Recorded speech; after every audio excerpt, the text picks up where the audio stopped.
Hola, ¿qué tal? ¿Cómo están? Muy buenos días, bienvenidos, bienvenidas. Comienza Asturias al Día. Hoy es lunes 23 de junio y sobre la mesa tenemos algunos asuntos que queremos comentar con nuestros invitados en el día de hoy.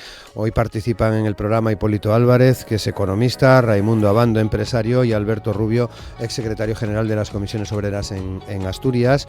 Con ellos queremos hablar, como les digo, de varios asuntos. Tengan en cuenta cómo viene esta semana. Hoy Ábalos y Koldo tienen que declarar en el Tribunal Supremo.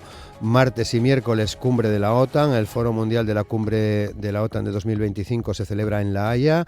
Va a reunir a jefes de Estado y de Gobierno de los países miembros para discutir con Donald Trump sobre defensa y seguridad. Jueves y viernes, Consejo Europeo. El presidente Sánchez participará en la reunión de este Consejo Europeo convocado el 26 y 27 de junio. Hay también la cuarta conferencia internacional sobre financiación para el desarrollo de la ONU, que será del 30 de junio al 3 de julio en Sevilla. Asistirán 150 delegados internacionales y el próximo sábado 5 de julio está convocado el Comité Federal del Partido Socialista. Ya se pueden imaginar sobre qué temas vamos a hablar y sin perder de vista estas citas.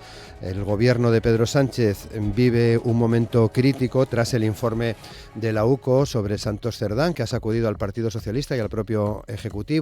Sánchez y sus ministros insisten en que agotarán la legislatura, pero parece que las dudas empiezan a surgir entre sus socios, sin los cuales no puede subsistir en la Moncloa. El líder del Partido Popular, Alberto Núñez Feijóo, ha dejado claro que no le faltan ganas para impulsar una moción de censura y lo único que le faltan son 4 votos para ello.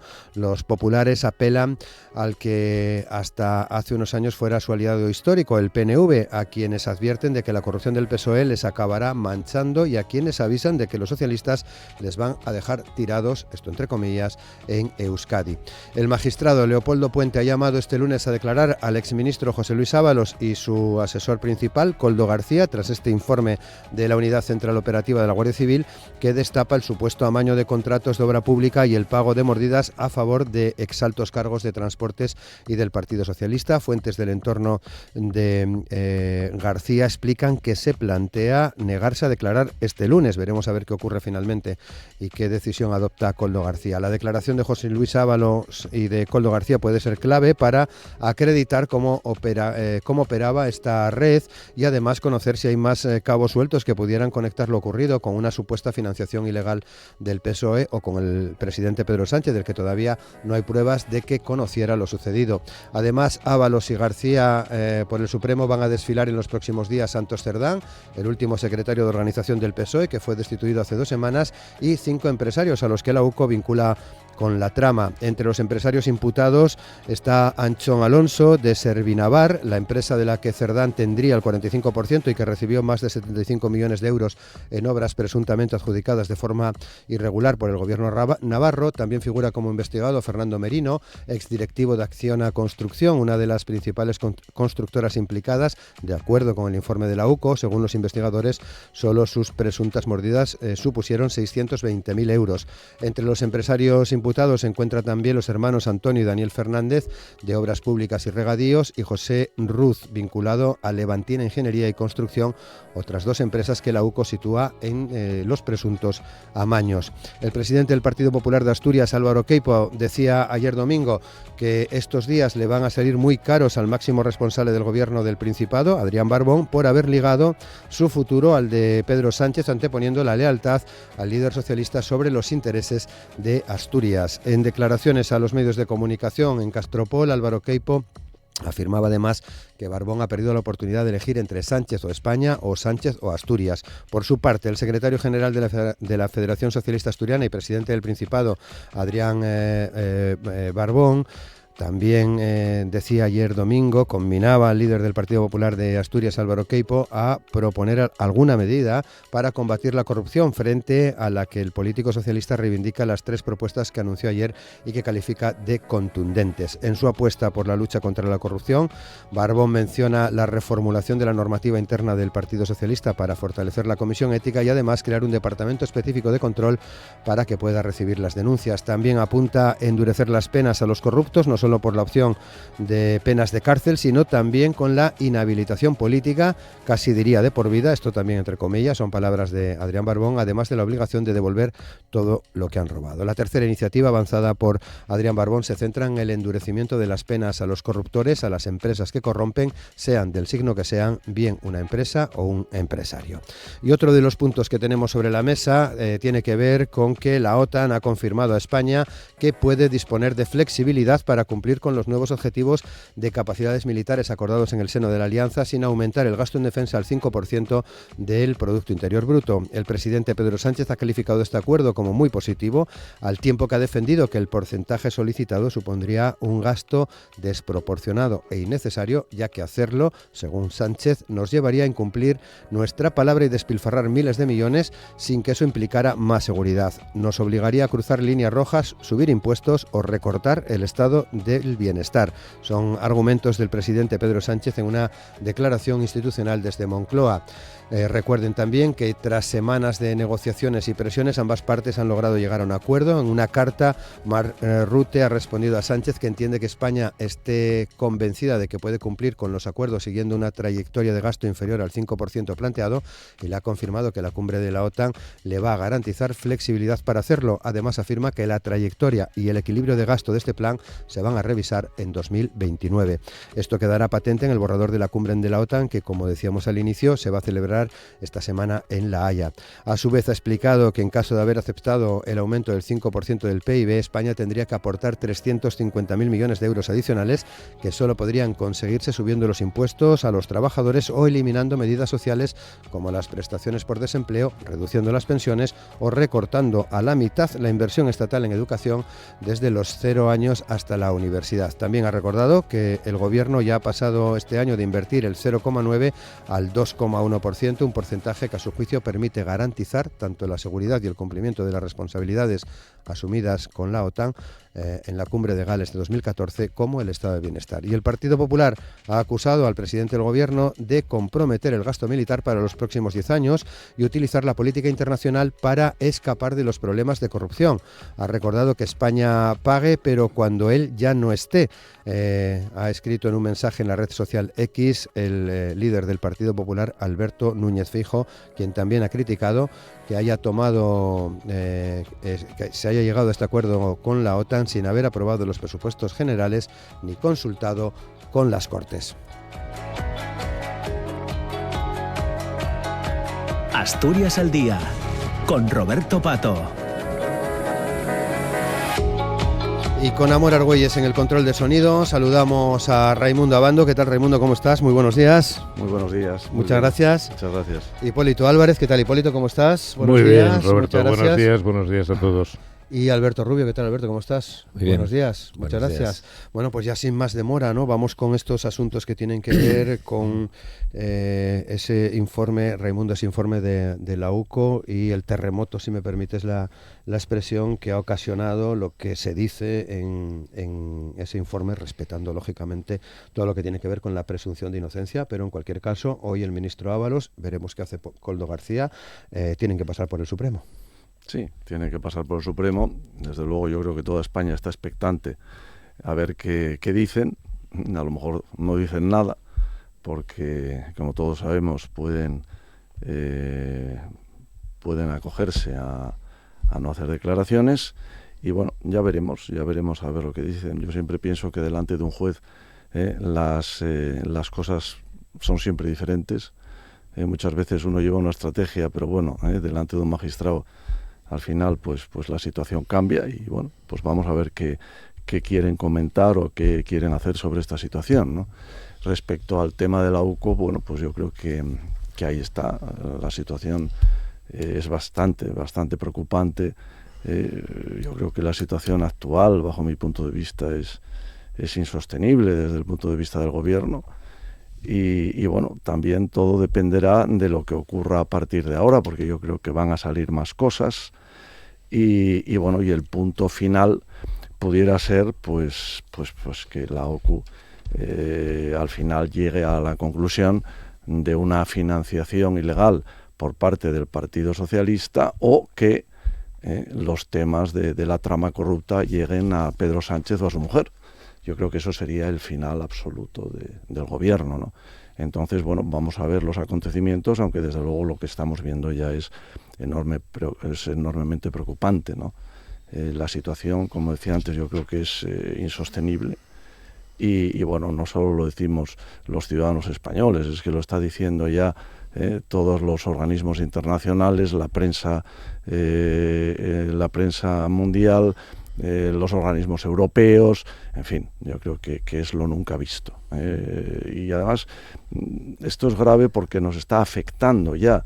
Está afectando a las inversiones extranjeras en España, donde ven que realmente por la situación es de una inestabilidad tremenda con el tema de la corrupción y, en fin, yo creo que esto había que darle pues un carpetazo y, en mi opinión, y lo dijimos ya hace tiempo, lo que debía de proponerse es un cierre de la legislatura y convocar elecciones, ¿no?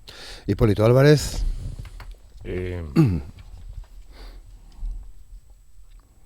Bueno, acabo de hacer lo que ha hecho Pedro Sánchez, que es un silencio elocuente.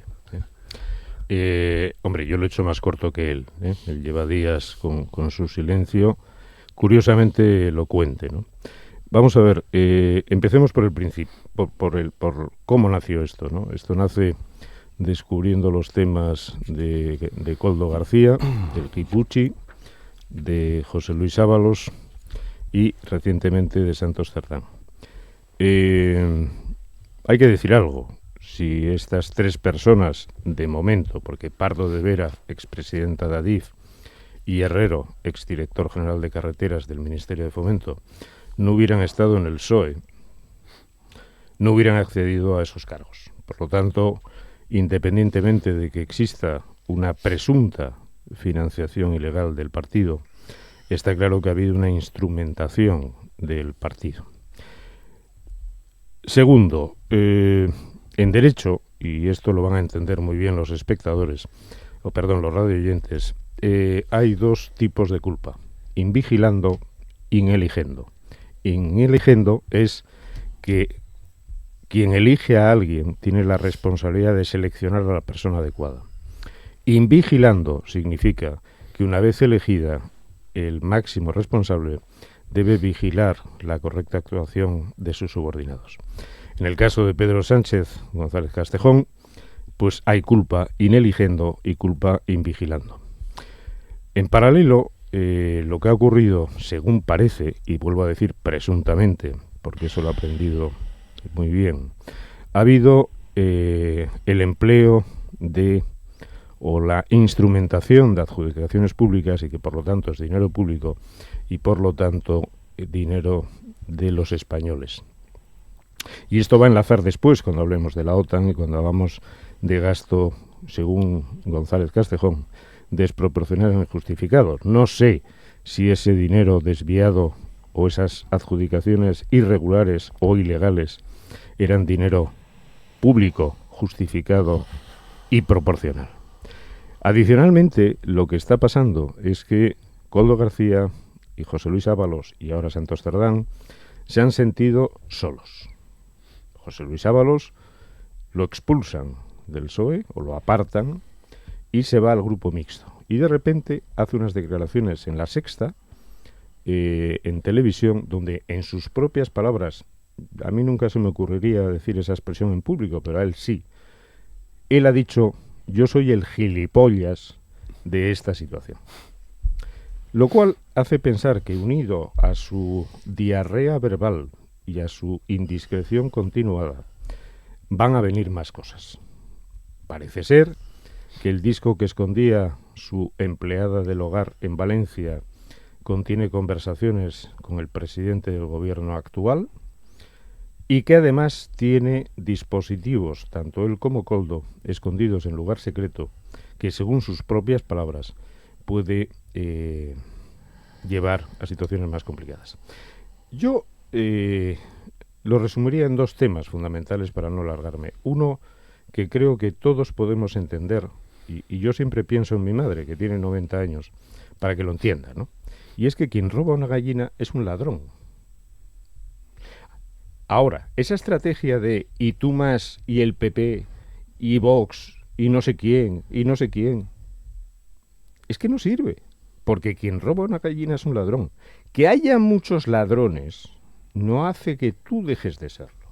Por lo tanto, primero. Y segundo, hemos asistido recientemente a un esperpento donde Carlos Cuerpo, ministro de Economía, auspiciado por el Consejo de Ministros, hizo una consulta popular con dinero público para ver qué opinaban los españoles después de que la Comisión Nacional del Mercado y la Competencia diera su visto bueno con condiciones aceptables para el BBV.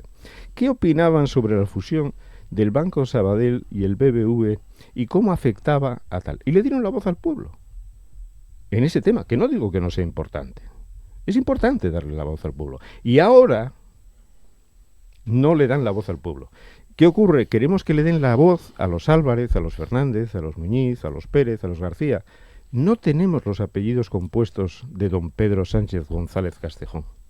Somos gente normal. Simplemente nos gustaría hablar.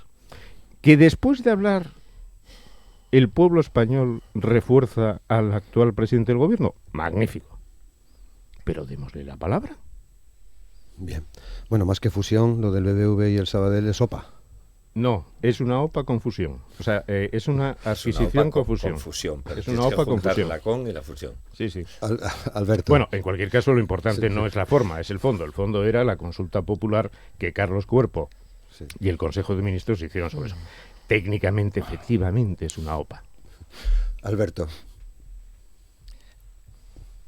Este silencio yo también, el que se hacía hace años. Yo estoy de acuerdo con una cosa, de verdad, que haya un ladrón no significa que se pueda justificar porque hay más ladrones. Pero yo, a partir de una de las frases que decía Raimundo dijo, lo nunca visto. No, es que lo hemos visto, o sea, llevamos años viendo no tanto. Llevamos años viendo no este tanto. tema. Que yo recuerde, Filesa del 92. Que yo recuerde, no, llevamos muchos años y además en los dos mismos partidos. Pero aparte de eso, es decir, no hace tanto que yo sepa, el gobierno de Mariano Rajoy sale por una moción de censura y en función fundamentalmente a unos autos judiciales que califican al Partido Popular como un partido corrupto. Eso es una realidad, o sea, no podemos desmentirla. Era un partido corrupto. Entonces, que ahora mismo, yo voy a hablar de otra cosa, pero que ahora mismo sean esas personas las que estén con digamos, tan alarmadas de lo que está pasando, cuando ellos aún tienen casos, o sea, en el 2026 se van a juzgar como 27 casos al Partido Popular. En el año 26. Hombre, a lo mejor si gobiernan en el año 26, igual a algunos se les escapa por ahí. Pero en todo caso tiene un montón de cosas para callar en estos momentos. Esto no justifica en absoluto el hecho de que en España estemos constantemente hablando de corrupción, de abajo arriba y de arriba abajo. Yo soy de los que pienso que tenemos una corrupción sistémica. O sea, yo soy de los que pienso que esto viene de atrás, o sea, esto viene ya, fijaros a dónde voy a ir, viene del franquismo, de cuando se ponían a dedo las tabacaleras y los no sé qué, y el que era amigo de no sé quién, y las familias que, digamos, aumentaron su patrimonio en su momento. Y la transición no mejoró eso, o sea, fue otro de los fallos de la transición. No mejoró, no cambió absolutamente nada, hicimos una especie de paz, nos dimos la mano, las cosas siguieron exactamente igual. Y a mí me sorprende muchísimo, hombre, y hay matices, ¿no? Hay matices. En el Partido Popular rompían los ordenadores, ¿no? Aquí los dejaron entrar, sacaron lo que tuvieran que sacar de allí, dimitió la gente. En el Partido Popular no dimitió nadie, absolutamente nadie, acabaron en la cárcel un montón de gente, también del Partido Socialista. Entonces esta corrupción sistémica que yo creo que tenemos, que necesita de un proyecto de país que ataje de manera clara y contundente lo que puede ser la corrupción, en la que entran también los corruptores. A mí me llama muchísimo la atención, por ejemplo, que 3 empresas que se han repartido el 100% de la tarta de lo público, digamos de la obra pública, voy a recordar 3, Acciona, Ferrovial, SACIR, nadie les va a preguntar. Y luego uno se pregunta, ¿por qué ese coronel de la Guardia Civil, que ahora está en Acciona, que acaba teniendo un problema con Marlaska, que sale por la puerta de atrás, que fue condenado por por tortura en un momento determinado, fue amnistiado por el señor Aznar, ahora está ahí? Pues a mí me llama muchísimo la atención que detrás de un corrupto hay un corruptor, está claro. Hay empresas en estos momentos que llevan años favoreciéndose con los diferentes gobiernos, favoreciéndose con los diferentes gobiernos. De eso, con lo cual me da la sensación que dentro de esta corrupción sistémica hay una especie de pacto, no escrito en ningún lado, donde, mira, tú gobiernas, pero no me toques esto, ¿no? No me toques esto porque estos te van a avalar a ti, etcétera, etcétera. De repente revienta con un gobierno del Partido Popular, revienta ahora, está reventando, vamos a ver en qué acaba, porque también es la primera vez que yo recuerde, vosotros me corregiréis si me equivoco, donde la UCO filtra un informe de estas características antes de que llegue al juez. Y no filtra el informe, filtra una parte del informe. Porque yo tuve, es que a veces, como estoy muy loco últimamente por la situación que se está dando en el mundo, me dio por leer las 492 páginas del informe de la UCO. Y sin embargo, una parte importante de lo que dicen las páginas de la UCO no está en los medios de comunicación. Una parte importante, que si las subrayas, pues daría también para unos cuantos periódicos, unos cuantos titulares, etcétera, etcétera, y que no tienen que ver solo con el PSOE, tienen que ver con más cosas que se pueden ver. Entonces yo acabo como empecé, ¿no? Yo creo que estamos demasiado acostumbrados al tema de la corrupción, estamos demasiado acostumbrados a que no dimita nadie en este país ante nada, y creo que tenemos, depende qué tipo de ciudadanos, tenemos la piel muy poco fina ante esto. Porque si resulta que ante unas posibles elecciones anticipadas, el recambio son un partido corrupto, condenado por corrupción, apaga y vámonos. Apaga y vámonos. Otra cosa sería que los ciudadanos reflexionaran profundamente en dónde están metidos y pensaran de alguna manera, no con las tripas, sino con el simple estómago y la cabeza. Es decir, ¿qué va a pasar con sus pensiones, con un gobierno del Partido Popular? ¿Qué va a pasar con las mejoras sociales que hubo en los últimos años? ¿Qué va a pasar con sus vidas? ¿Qué va a pasar con un montón de cosas que les van a afectar? Pero en todo caso, insisto, ¿queremos poner pie en pared con la corrupción? Empecemos, pero claro, no empecemos diciendo que vamos a hacer unas elecciones generales que van a ejemplarizar el tema de la corrupción votando al Partido Popular o a Vox. Hipólito. Sí, no, por contestar a Alberto. Al micro, por favor. Ha dicho cosas muy interesantes, muy interesantes. Como siempre, la última. Ha dicho, frente a votar al PP, que la gente reflexione. No, que la gente vote. A ver, ¿reflexionar qué significa? ¿Que coincida con tus ideas? No hay una es decir, jornada de reflexión si resulta que la gente vota al PP, ¿es que vota de forma inconsciente? Sí. Bueno, por lo tanto, ahí estamos en algo antidemocrático. Segundo, hablamos de casos de corrupción. Sí, a todo el mundo le afecta. A Filesa en el año 92 en el PSOE, a UGT con el caso Formación Eres y la constructora PSV, a UGT y comisiones con las tarjetas Black en Caja Madrid, al PP con el caso Gürtel, Púnica, etcétera. Y decimos, la corrupción no viene de ahora, viene del franquismo. Perdón, viene de los visigodos, de Pelayo, de la Segunda República y de Carlos III. La corrupción es algo, y el otro día os enviaba a los dos, a Alberto y a el estudio de un profesor universitario sobre las raíces de la corrupción, con lo cual no creo que tal. Hablabas después de las empresas, dice, es que no hay corruptos sin corruptores, perdón, y no hay corruptores sin corruptos. Es decir, por mucho que una empresa quiera ser empresa o institución o sindicato o partido, quiera ser un corruptor, si no hay un corrupto, no tiene nada que hacer. Y por mucho que Santos Cerdán quiera ser un corrupto, si no hay corruptores, no hay corrupción. Yo creo que eso es importante. Y luego decimos, es que en el PP rompieron los ordenadores. Es que en el PSOE no lo sabemos. Si llevan 2 meses rompiendo ordenadores. Porque no lo sabemos. No lo sabemos. Y por último, vamos a ver. Yo sigo creyendo en los españoles. Sigo creyendo que son personas sensatas, inteligentes y de bien. Todos y cada uno, independientemente de su orientación política, social o económica, y de su posición, o clase, o nivel económico. Creo en ellos.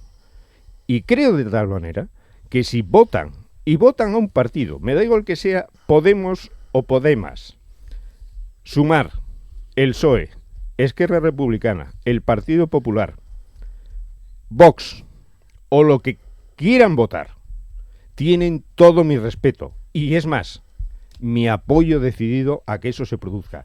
Y nunca, jamás voy a decir que alguien ha votado de manera irreflexiva porque no ha votado lo que yo quiero. No, yo soy demócrata. Raimundo. Sí, bueno, yo creo que, estamos hablando mucho de la corrupción. Efectivamente, la corrupción es que Alberto hablaba de la época de Franco, ¿no? Yo creo que la corrupción existe desde que existe el mundo, ¿no? Es algo consustancial con el ser humano, con algunos seres humanos, ¿no? Y es muy difícil de quitar, porque no hay corrupción solo en España, hay corrupción en todos los países del mundo, y la habrá siempre. O sea, esto es algo que yo creo que, en mi opinión, por desgracia, es imposible de quitar, ¿no?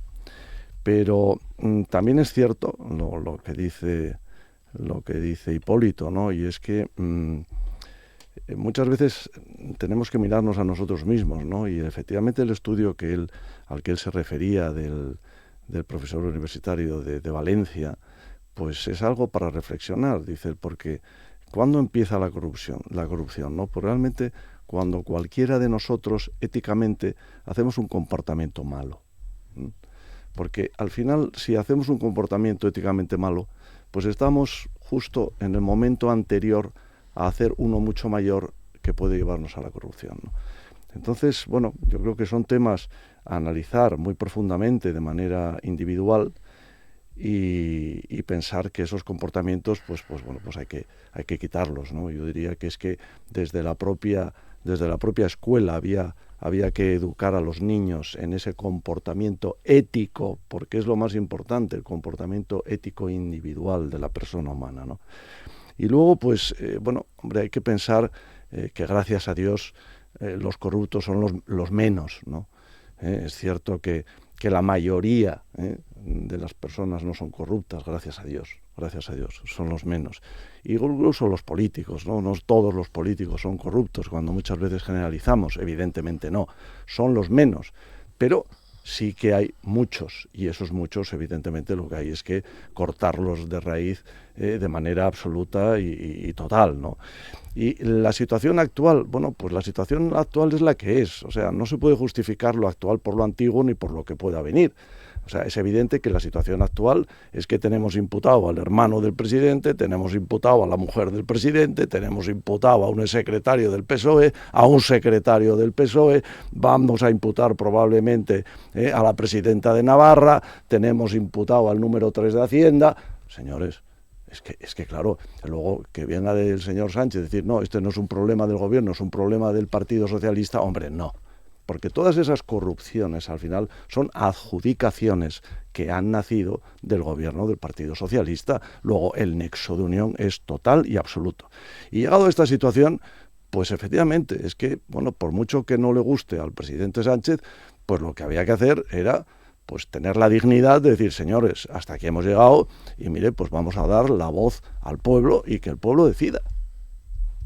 Que tiene que castigar el pueblo al Partido Socialista, pues que lo castigue. Hay que recordar que en la corrupción Gürtel del Partido Popular, en aquel momento, no fue el pueblo quien le castigó, fue el Parlamento, porque fue con los votos del PNV, por lo que se desmanteló. Pero que te quiero decir, pero que al final yo creo que lo justo sería ahora, en estos momentos, dada la situación, que además, insisto, es que está afectando de manera internacional ya a España, porque es que, por desgracia, por desgracia, y esto luego lo hablaremos porque hay un nexo de unión, es que tenemos un presidente que no es considerado ya en ningún sitio del mundo.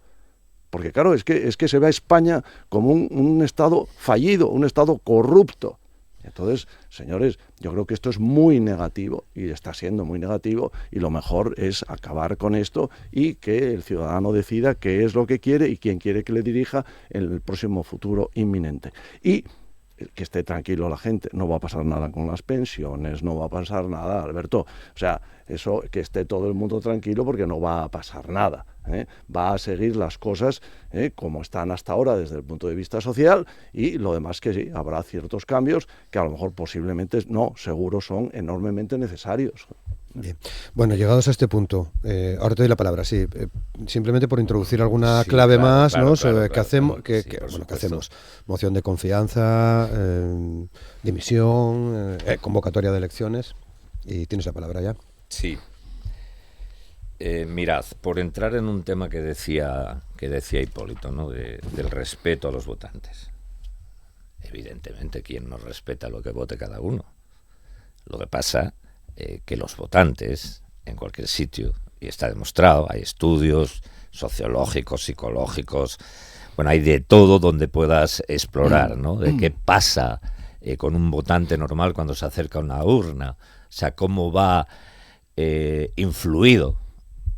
Y normalmente no va influido por la campaña electoral, va influido por un montón de cuestiones. Supongo que leeríais los dos a Steve Bannon, ¿no? El ideólogo de los MAGA, de los Trump y compañía. Pues ahí lo dice muy claro, cómo se influencia a los votantes, o sea, cómo se pueden extender bulos, o sea, un montón de cuestiones. Y os voy a poner un ejemplo.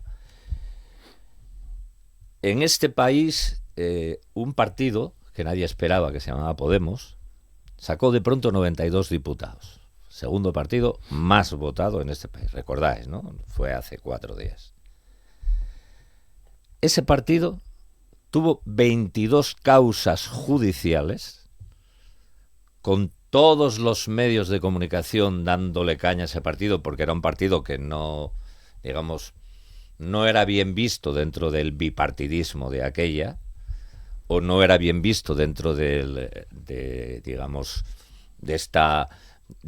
este sistema del 78, ¿no? Bueno, pues era un partido raro que irrumpía de pronto a hacer cosas raras y pedía cosas raras y decía cosas que no eran útiles, pues, para los corruptos y los corruptores, o corruptores y corruptos, como te guste. Y este partido fue dinamitado, o sea, sus votantes fueron dinamitados con una opción que era mentira. Por poner un ejemplo, digo, Podemos, y posiblemente podíamos entrar en casos mucho más normales también, de gente que está en el gobierno en este momento, Sumar, no sé qué, donde no aparecen, digamos, estos grados de corrupción. Entonces, eso de que los votantes van en libertad a votar no es verdad. O sea, no es verdad, porque van influenciados por la caja tonta, por un montón de informaciones y de medios que están controlados también económicamente por poderes económicos. Y aquí entro en los corruptores. O sea, Acciona tiene medios de comunicación, Ferrovial tiene medios de comunicación, SACIR tiene medios de comunicación, tienen gente en los gobiernos, etcétera, etcétera. Por eso digo yo, en el tema sistémico, mira, hay una cosa que no ocurre en Europa, y hay corruptos en Europa también, pero que no suele ocurrir, que se reconozca dentro de los propios estados de que la corrupción es una corrupción del sistema. O sea, que al final entras en el sistema y el sistema te lleva a corromperte, porque si no te sales por la puerta de atrás o se te hace una campaña, etcétera, etcétera, etcétera. Y mirar, cuando yo digo de que no va a ser peor, que a mí me encantaría que Feijóo hiciera exactamente lo que hizo en su momento Felipe González, aunque no tenga votos, que presente una moción de censura, para escuchar a ver qué va a ofrecer, para que los votantes sepan realmente y tengan una información veraz, digo veraz desde el punto de vista de que vean el debate televisivo, tengan una información veraz sobre qué aporta, ofrece, dice y va a hacer el Partido Popular. O sea, ¿qué va a hacer? Yo escuchaba a Feijóo ayer, ¿cómo que no va a pasar nada? Feijóo ayer se estaba refiriendo en una reunión empresarial al salario mínimo interprofesional, al tema de las pensiones, al tema de, digamos, la sanidad, la educación, etcétera, y dijo cosas súper interesantes. Para mí, súper interesantes porque estaba diciéndome claramente, mira, lo que conseguiste en los últimos años, te lo voy a quitar. No, hombre, no. Te lo voy a quitar. ¿Qué va a decir eso? Entonces, que presente, y acabo con esto, presente, o sea, yo sigo con la legislatura y Feijóo que presente una moción de censura, aunque no tenga los votos. Vamos a escuchar qué tiene que ofrecer a este país. Que la presente y luego vemos. Hipólito. Bueno, yo voy a ser más breve. Bueno, primero... Sí, porque si no, yo no puedo hablar. Primero, después del discurso, que además muy interesante de Alberto, muy ilustrativo. Uno, bueno, yo no sabía que Podemos fue el segundo partido más votado.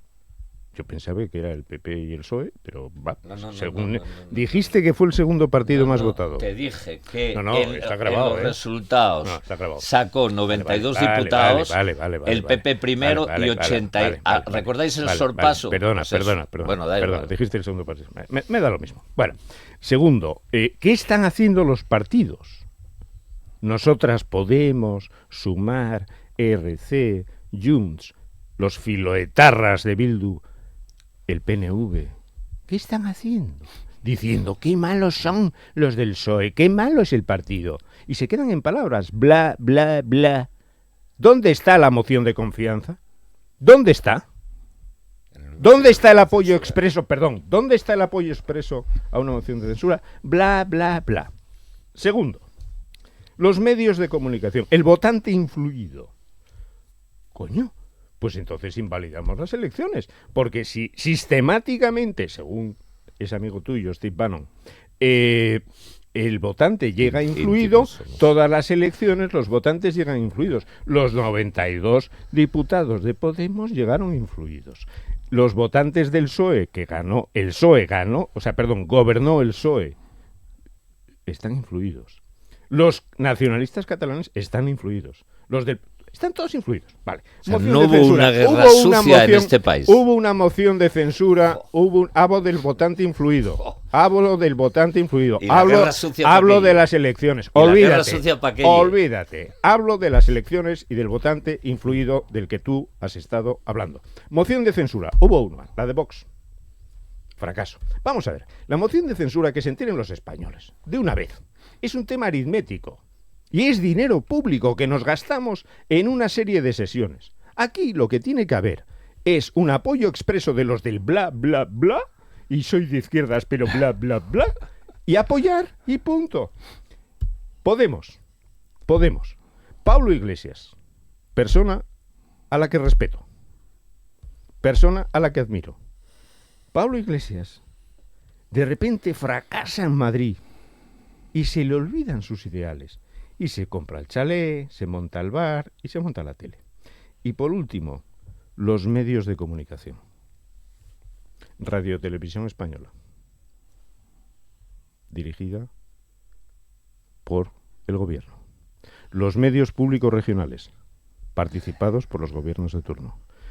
¿Son esos medios a disposición de intereses políticos? No lo sé. Yo creo en la independencia de los periodistas, creo en la libertad editorial, creo en ella.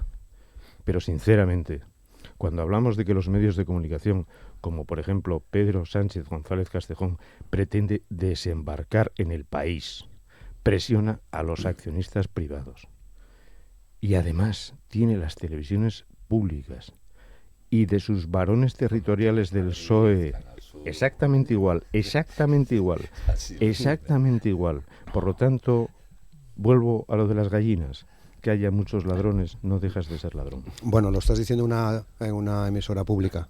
¿Ah, sí? Claro. Pero hay libertad de expresión en esta emisora. Lo estás diciendo, ¿no? Sí, ante el micro. Claro, por supuesto. Raimundo. Por supuesto. Yo voy a responder un poco a una...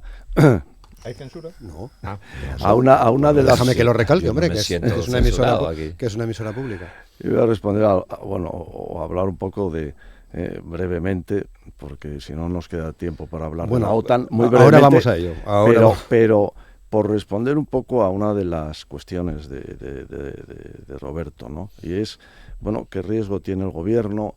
¿Qué puede pasar a partir de ahora? Hombre, yo creo que, en primer lugar, la idea que tiene Sánchez es resistir hasta el 27, lo ha dicho, o sea, eso no vamos a... eso yo creo que es así. La única manera de que eso pueda descabalgarse, pues es probablemente porque llegue a una situación, por cosas que todavía no sabemos, pero que pueden aparecer, que bueno, que haga que tanto el PNV o Junts pues digan hasta aquí hemos llegado, y entonces a partir de ahí le quiten la confianza, ¿no? Y en ese momento pues sí que habría nuevas elecciones. O hay una tercera cosa que bueno, que se está hablando y se está comentando a raíz de las conversaciones que tuvieron con Illa en la Moncloa, bueno, pues que él dé un paso atrás y nombre a ella sustituto. Por supuesto, hablando con todas las fuerzas políticas que apoyan ahora a Pedro Sánchez, que lo admitirían, y que Pedro Sánchez se quede de presidente en la sombra con ella de número 1 hasta el 2027. Bueno, eso se está hablando. Pudiera ser que si la situación llega a un punto de no retorno, pues eso se pueda dar, esa circunstancia se puede dar porque legalmente se puede. Pues yo creo que esas son las posibilidades que hay, ¿no? Veremos. En cualquier caso, y lo comentamos. Veremos. Cierto que... Oye, un pequeño dato que no tiene que ver con esto, pero tiene que ver un poco como reforzamiento del tema sistémico del que yo hablaba, ¿no? El grupo Greco, que es el grupo contra la corrupción de la Unión Europea, para entendernos, lleva prácticamente desde el 2004 haciendo informes diciendo que España debe vigilar sus casos de corrupción. Sí. Ya está, ya lo dije. Sí. Y ahí llega un partido que ha dicho que va a regenerar la democracia, que es el PSOE, Sumar y Podemos, y no lo han hecho. No lo hizo unos que sepamos 3 del PSOE en estos momentos. No 2010. creo que ningún otro del gobierno esté en ese problema. El Grupo Greco, conoces alguno, el Grupo Greco pide la regeneración democrática, la misma que defiende Pedro Sánchez, Yolanda Díaz y Pablo Iglesias. Bien, Raimundo. Vamos al gasto militar. Lo hablamos en algunos programas, ¿no? No hace mucho. Sí. Hay un cambio con lo ocurrido este fin de semana que parece se va a ratificar dentro de unos días con esa cumbre de la OTAN, mañana martes y el miércoles, ¿no? Sí, bueno, yo respecto a eso, lo primero que tengo que decir es que el tema del 2,1% del PIB comprometido por Sánchez, en principio, es una buena noticia. Hay que decirlo, porque yo creo que es mejor el 2,1 que no comprometerse al 5%, ¿no? Bien, dicho esto, hombre, yo tengo varias dudas. La primera es que, claro, se está comprometiendo una inversión a largo plazo. Entonces, claro, eso significa que sí, como aparentemente hoy, a día de hoy parece que en el 27 va a haber un cambio de gobierno, en mi opinión, hombre, es una decisión que bien debiera pasar a comentarse en el Parlamento de España, o por lo menos bien debiera pasarse a comentarse con la oposición, que indudablemente en el 27 posiblemente sean los que tomen las riendas de España. Por lo tanto, yo ahí pues lamento que no haya sido así y que haya sido una decisión suya. Luego, respecto al tema del compromiso del 2,1, hombre, llama la atención, que además hizo ahí una cosa bastante despreciativa y bastante, bajo mi punto de vista, pues no elegante, evidentemente, que le soltó la carta al señor Feijóo y le dijo, toma, que te la traduzcan, como diciendo, tú como no sabes inglés, pues no la entiendes. Pero claro, lo que no ha dicho, y es importante, es que, primero, es una carta de Rute, pero donde Rute lo que dice no es lo que dice el señor Sánchez. Rute lo que dice es que se le da flexibilidad a España, pero que el objetivo no cambia. El objetivo es del 5%. Pero se le da la flexibilidad a España para que lo haga de manera pausada, adecuada, y sé que eso influya en las cuentas del Estado español. Y por otro lado hay que decir a la gente, porque también, claro, se hablan de cosas muy parciales, y es que ese 5% no era en el año 2026, no, Ese 5% es un objetivo hasta el año 2032. Y hay que decir otra cosa, porque es que, claro, si no se informa bien a la gente, pues oye, pues claro, no sabe exactamente lo que es eso del 5%. Eso no es lo que dice Hipólito. No, yo estoy perfectamente informada. Yo estoy diciendo lo que yo estoy diciendo, Alberto. No, pero es que lo estaba recordando. No. Yo lo que estoy diciendo es que además, ahora te doy la palabra, además cuando se habla del 5%, no es el 5% en gasto militar. En gasto militar es el 3,5%. Y hay 1,5% que se les deja a los diferentes gobiernos para temas de ciberseguridad, protección civil, seguridad civil y todas las cosas que puedan influir, pero no directamente con el gasto militar.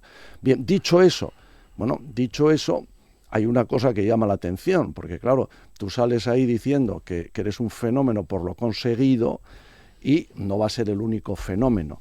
Porque evidentemente lo que es claro es que cuando Rutte escribe esa carta, lo que está admitiendo es que todos los países de la OTAN van a hacer más o menos lo mismo.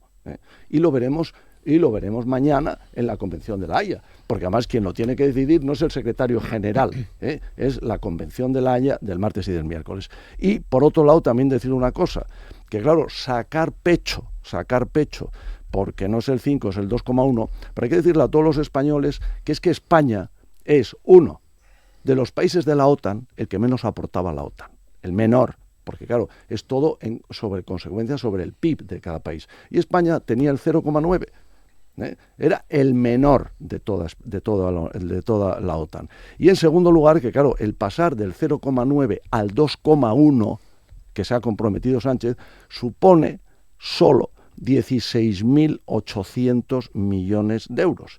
Y ahora me pregunto que dónde están los que realmente, y ahí entronco con lo que decía Hipólito, dónde están los que apoyan al gobierno, dónde está la ultraizquierda de este país, llámese Podemos, llámese Sumar, que están calladitos e incluso a lo mejor dicen que bueno, hemos pasado del 5 al 2,1, pero lo que no dicen es que vamos a pagar 16.800 millones más al año para llegar a ese 2,1. Alberto. Bueno, pues si no lo dicen ellos, lo digo yo.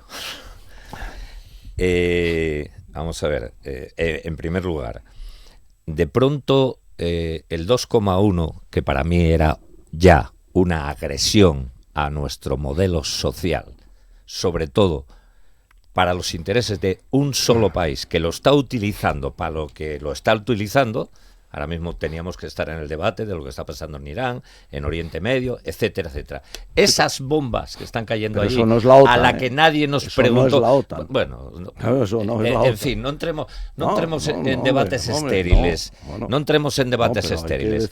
Esa Europa, esa OTAN, ese Estados Unidos, ese Israel, etcétera, etcétera, yo con mis impuestos y con mi dinero no quiero hacer eso. Y como no quiero hacer eso, a mí no me consuela la carta del presidente del gobierno. No me consuela en absoluto, porque da la impresión, por eso digo yo, que si no lo dice Sumar, Podemos y no sé qué, lo digo yo, porque es lo que pienso. O sea, ahora resulta que como evitamos el 5% es bueno el 2,1. Pues no, es malo el 2,1. Porque es malo para los intereses de la clase trabajadora y las clases populares de este país. Y el 5% evidentemente es peor. Pero si mañana viene Riga, perdón, fíjate tú, estamos en el 2025. Sí, al final es que se me confunde la mente. Viene el Trump y dice, no, el 7. Entonces resulta que nosotros aquí decimos, pues el 5 era bueno, ¿no? O sea, vamos calentando la rana poco a poco. Entonces, mira, yo en el tema de la financiación, yo no estoy de acuerdo con ese aumento del 0,9 al 2,1. Ya no me parece bien. Y en segundo lugar, menos me parece que con ese dinero se estén fomentando un desequilibrio en estos momentos tan tremendo que vamos a pagar en 4 días. Dentro de 4 días vamos a ir a echar la gasolina y va a subir ni se sabe dónde. Y luego la parte esta, ya te digo que yo niego la mayor, pero por entrar también en el debate, la parte esta que si se va a pagar hasta el 2032, que si los demás socios de la OTAN van a hacer exactamente lo mismo, no lo sé. Lo que sé es que ahora mismo este hombre consiguió que le den una moratoria. Lo que vaya a pasar en La Haya no lo sé, pero de momento este sí tiene una carta, que a mí no me vale. Pero este hombre sí sacó una carta donde se le reconoce que España puede entrar. Y recuerdo una cosa y acabo. Esto igual que la excepción ibérica de la luz, ¿no? Cuando todos decían, eso es una mierda, ¿para qué? Pues era una mierda, pero era verdad. O sea, era verdad que Portugal, España, pues tenían una excepción con respecto a lo que podía haber hecho. Los demás no la tuvieron. Hipólito. Vaya lío. Vaya lío. Me estoy acordando de Groucho Marx. Groucho decía, nunca entraré en un club que me acepte. Estamos en una asociación, en un club, en una organización que es la OTAN, al cual entramos por un referéndum que promovió el partido en aquella socialista y en aquella obrero y en aquella español, y que salió adelante. Pero igual que se entra, se sale, si es que no sé para qué discutimos. Oye, que vamos a ver, que no, déjame acabar, por favor, que yo estuve calladito mientras hablaste. Vamos a ver, que no me gusta que me imponga Donald Trump, que es un matón de discoteca, de carrizo pop, que no me gusta que me imponga. Pues no pasa nada, me voy, porque es voluntario. Punto 1. Punto 2. Si tan cabreados estamos y tan preocupados estamos, pues hagamos como Alejandro Magno con el nudo gordiano, sacamos la espada y lo cortamos. Se acabó. Tema de la OTAN. Pedro Sánchez, excelentísimo presidente del gobierno, justifica su limitación diciendo que un incremento en gasto en defensa, se olvida de que es seguridad y defensa. Os recuerdo la tertulia que tuvimos aquí donde amablemente Roberto recordó que soy diplomado de Estado Mayor de la Defensa Nacional. Se olvida de la parte de seguridad. Pero dice que sería un gasto desproporcionado e injustificado. Y vuelvo a lo que hablábamos antes. Yo me pregunto, y los españoles se preguntan, ¿todo el gasto público está justificado y es proporcional? Todas las desviaciones, adjudicaciones a dedo y corruptelas de mayor o menor medida, sean municipales, autonómicas o nacionales, ¿es gasto público proporcional y justificado? Y siguiente punto. Vamos a ver. Tengamos en cuenta, y lo decía en aquella tertulia, tengamos en cuenta que la tecnología militar, la tecnología de seguridad y, por ejemplo, la tecnología aeroespacial han sido motor del I+D+I en el mundo. Alguien se puede preguntar, ¿qué hacemos yendo a Marte a ver si hay unos bichos? Señores, pues hacemos cosas y se derivan avances. Y se derivan avances sociales, sanitarios, tecnológicos, de progreso. Raimundo. Sí, no, yo creo que en fin, hay que ver, hablando de la OTAN, indudablemente, yo comprendo que Alberto esté en contra del gasto militar y todo eso, ¿no? Pero hay una cosa cierta, y es que vivimos en el mundo occidental, europeo, y la mayoría, por no decir los principales países occidentales de Europa, están en la OTAN. Pero no solo eso, es que, oye, los que aparentemente son socialmente más aventajados, como pueden ser Dinamarca, como puede ser Suecia, Noruega, Finlandia, Países Bajos, están en la OTAN. Y además no solo eso, es que Finlandia entró en el año 23 y Suecia entró en el año 24. ¿Y por qué entraron? Por el miedo a una posible invasión de Rusia después de lo de Ucrania. Entonces, ¿qué quiero decir con esto? Que señores, esta es la realidad. Es una alianza para defensa de los países miembros y para defensa de la libertad en esos países miembros. Entonces, yo me siento muy orgulloso de pertenecer a la OTAN. Otro tema es el tema presupuestario de cada uno, pero hay que decir una cosa, y es que Trump siempre juega con un tema, y es, te pido el 5 y me das el doble de lo que tienes. España está dando el doble de lo que estaba pagando el año pasado. Luego, ¿quién ¿quién se llevó el gato al agua? Pues Trump. Estamos de acuerdo, y si pide el 7 nos quedamos pero en eso el te quiero 5 decir, contentos. entonces no hay que ponerse tan contentos del acuerdo, mira, porque el acuerdo es que muy breve, por favor. Una conclusión, sí, súper breve. Si atendemos a este discurso, es decir, resulta que no podemos hacer un debate de una moción de censura porque nos gastamos perras. Y sí podemos aumentar un 3,03%, que son muchos 16.000 millones. O sea, nada, la conclusión es muy clara. Mira, hacemos más guerras, tiramos más cohetes, investigamos más en tecnología y crecemos más en I+D+I. Y entonces todos contentos. Y a ser posible en los Fórmula 1 que se maten los pilotos para ver cómo no nos matamos nosotros en los coches. Venga. Pero vamos 30 segundos escasos. Alberto, intentemos escuchar. Intentemos no solamente escuchar. A ver, no contrapongamos una cosa, con otra. Alberto, puedo utilizar el mismo tono que tú. Y tengo todo. Terminando ya, Hipólito. No contrapongamos una cosa con otra. He dicho, si no estamos de acuerdo con las instrucciones de la OTAN, salgámonos, no pasa nada, claro. Pero dejemos de decir chorradas y dejemos de decir chorradas porque las dirás tú. Son ocurrencias. Yo ya parto de la base de que yo no estaría en la OTAN, no hubiera entrado en la OTAN nunca, y el PSOE ya fue un traidor en aquel momento. Cuanto más levantes la voz, llegamos al final. Más razón tienes. Alberto Rubio, muchas gracias. Hipólito Álvarez, muchas gracias. Raimundo Abando, muchas gracias. Muchas gracias a todos.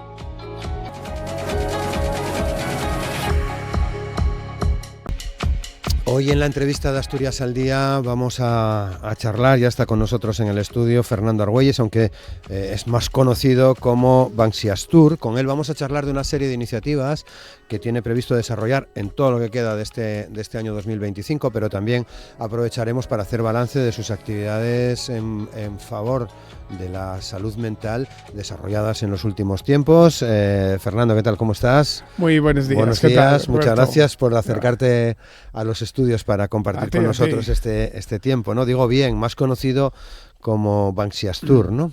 Sí, bueno, yo llamo Fernando y sí, uso el seudónimo de Banxiastur, bueno, porque pues un poquitín, o sea, como activista de la salud mental, por intentar resumir brevemente, todo esto comenzó en un contexto de humor, ¿no? A últimos del año 2019. Y era jugando con la toponimia de los pueblos. Entonces, por ejemplo, Turón, que ahí empezó todo, puse Turón de Suchar, en las Navidades del 2019, y ahí eso hizo mediático y ya acabó en una asuntanza de los Poles Astures en una, por la salud mental y bueno, y una... O sea, quiero decir, todo empezó con eso, entonces lo de Banxiastur fue un poquitín por hacer un poquitín al artista británico Banksy, ¿no?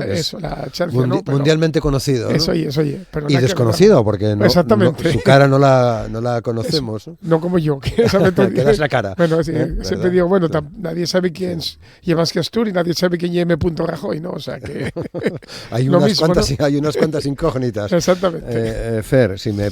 Claro. Te llama así, que es como supuesto. Charlamos habitualmente, ¿no? Bueno, pues llega en parte por dos vías, ¿no? Por el interés que tienes tú por la acción artística, recordabas la de las señales, ¿no? De Turón en el año 2019, pero también por ese activismo hacia la salud mental. Si nos situamos en contexto, aquel calendario de las señales fue previo a la pandemia. Efectivamente, fue antes de la pandemia. El calendario fue después de la pandemia, fue en el año de la pandemia. En el año de la pandemia. Lo que pasa es que las intervenciones habían sido antes y ya fue, digamos, cociéndose un poco la idea, ¿no? Claro. La idea de la asuntanza de los poles. Que la primera no fue por la salud mental, fue por la atención primaria. En plena crisis sanitaria, con el tema de la pandemia, era la necesidad, ¿no? De dar cobertura a la atención primaria y hacer esa reivindicación. Y a los siguientes trámites solidarios ya fueron por la salud mental. Vale. Hacías intervenciones, digo, para contextualizar, intervenciones en las señales. Exactamente, sí. Naces, creces, reproduces y mieres, blimea ecuatorial, bueno, un largo etcétera, ¿no? Y esa mezcolanza de humor y solidaridad era, digamos, la antesala de las campañas solidarias. Claro, todo eso, Fer, no cayó en saco roto, porque se agotaban los calendarios, contribuías con esa recaudación a proyectos solidarios, y la cosa fue creciendo, Sí. y ahora lo hablaremos luego, ¿no? Tienes en mente una serie de iniciativas a desarrollar en los próximos meses, fruto del trabajo anterior. Efectivamente, eso todo empezó un poquitín, como digo, de forma graciosa, ¿no? Y fue haciéndose mediático, y esto toca aprovecharlo pues para construir, ¿no? Y mitigar el sufrimiento de la gente en la medida de lo posible, y sobre todo dar una lectura más adecuada, ¿no? De que estamos ante una herida colectiva. Estamos ante yo creo que ahora mismo el individualismo atroz en el que estamos, digamos, adoctrinados, por decirlo de alguna manera, nos genera un malestar individual, emocional y todo. Yo creo que hay que empezar a fomentar empatía, a entender también de que si tu semejante y es feliz, tú y es feliz también. O sea, es decir, a ti te beneficia que las personas que te rodeen estén bien. Y eso ya es importante. Yo creo que de ahí esa lectura, ¿no? A todo esto. Bueno, tenías muy claro que estas iniciativas iban destinadas precisamente a cuidar. Hablabas de la atención primaria, pero en los últimos tiempos muy centrado en la salud mental. Sí, últimamente, o sea, las últimas campañas fueron, de hecho, la salud mental abarca la propia atención primaria. La salud mental yo creo que es la base del nuestro bienestar y es la base de todo. Y la salud mental no es solo porque mucha gente tiene el concepto de deterioro de salud mental cuando alguien tiene una patología al uso, ¿no? Que evidentemente, ¿no? Pero la salud mental es el día a día nuestro también, es decir, cuidarnos de nuestra salud emocional. Muchas veces sufrimos de forma innecesaria por no saber gestionar las emociones, y otras veces pues estamos, no sé, por ejemplo, si alguien tiene una orden de desahucio, pues evidentemente no puede tener un estado de ánimo eufórico, ¿no? Lógicamente. Entonces hay una serie de factores de riesgo sociales y económicos que generen un malestar muy grande, ¿no? Y eso también hay que indagar sobre ello, ¿no? Y es solo química, ni solo ciencia, y también sociología, vamos. Claro. ¿Cuáles han sido tus últimas acciones antes de este año, del 25? Pues todos estos años anteriores hice los calendarios y hacía una serie de acciones solidarias trabajando con asociaciones de ELA, parálisis cerebral, Alzheimer, luego también donando material escolar, alimentación, productos de higiene. Eso sí, todas las donaciones fueron materiales, excepto las asociaciones que van directamente con salud mental, como Abrazos Verdes o APRAM, que hay remuneradas a profesionales. Pero en todas asociaciones, o sea, todo donaciones materiales, siempre con la lectura de, yo qué sé, por ejemplo, a Cáncer Infantil, a Galván, con la lectura de reivindicar la investigación, ¿no? O en el ELA más de lo mismo, reivindicar siempre con no el hecho de donar por donar, ¿no? Es decir, oye, esto hay que intentar solucionarlo, pues invirtiendo en ello, dando infraestructura, etcétera. Por cierto, simplemente a título informativo, el miércoles viene gente de la Asociación El Principado al programa para hablar de su situación. Bueno, llegados a este punto, me decías, estás preparando una serie de iniciativas que se van a desarrollar hasta final de año. Eso, oye, ya te digo, el año pasado la campaña fue diferente a otros años en contenido y forma, que fue una gala solidaria que hice en favor de Abrazos Verdes, con el mismo objetivo. Que es una asociación. Sí, una acción que trabaja de duelo de personas en muerte por suicidio, o sea, para ayudar sobre todo a seres queridos de las personas que mueren por suicidio y demás. Y con esta gala se consiguió un objetivo que fue muy grande, fue algo muy grande lo que se consiguió, fue un recurso para ayudar a personas afectadas por suicidio, con varios proyectos, ayudando por ejemplo, hay un duelo infanto-juvenil que se llama Raíces y Alas, luego también a seres queridos de las personas que sufren crisis autolíticas, etcétera. Y todo eso llega gracias a lo que se consiguió en la gala y en la fila cero, que fue fuera de Abrazos Verdes. Y en un local cedido por el Ayuntamiento de Mieres, y que todos los jueves por las tardes están ahí haciendo. Y claro, quería decir algo importantísimo, que esto es clave, y es que todas estas campañas, tanto la anterior de la gala como las anteriores y las que serán este año, y es todo un logro colectivo. O sea, esto llega gracias a muchísima gente que en mayor o menor medida he hecho un hábito, si no, esto sería imposible. Claro. Tú eres la cara visible, sí, pero detrás de ti hay un montón de sofitos, un montón de apoyos. Exactamente. ¿No? Esto es un logro de todo el mundo, un logro del pueblo, ¿no? Por decirlo de alguna manera. Vale.